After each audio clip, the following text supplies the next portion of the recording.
Hi అండి, అందరికీ good morning. ఎలా ఉన్నారు? బాగున్నారా? Welcome to VS family blogs. ఇప్పుడే కనుక ఫస్ట్ టైం మా ఛానల్ చూస్తున్న వాళ్ళైతే లైక్ చేసి షేర్ చేసి సబ్స్క్రైబ్ చేయడం మాత్రం మర్చిపోద్దు. నేనైతే బోండాలు మార్నింగ్ టిఫిన్కి అయితే ఈరోజు అయితే బోండాలు చేస్తున్నాను.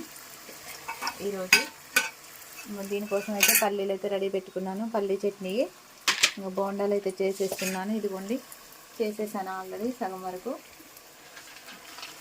స్కూలు టైం అవుతుంది. ఇప్పుడు వెళ్ళి టిఫిన్ చేసి వాటి పక్క అయితే అన్నం అయితే అవుతుంది.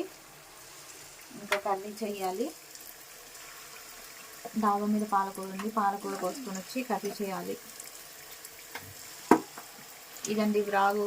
కామెంట్ చేయండి, మీరు ఈరోజు ఏ టిఫిన్ చేసుకున్నారో కామెంట్లో అయితే పెట్టండి. ఎవరికి బోండాలు ఇష్టం? నాకు ఎక్కువ బోండాలు ఇష్టం ఉండదు. నాకు ఎక్కువ ఇష్టమైనవి ఇడ్లీ, దోశ ఎక్కువ ఇష్టము. నాకు బోండాల్లో ఆయిల్ ఫుడ్ ఉంటుంది అని చెప్పేసి తిన్న తర్వాత పూరిలాగా తిక్క ఉంటుంది అనేసి ఎక్కువ ఇష్టం ఉండదు. పిల్లలకి ఇష్టం కాబట్టి పిల్లల కోసం చేస్తాను.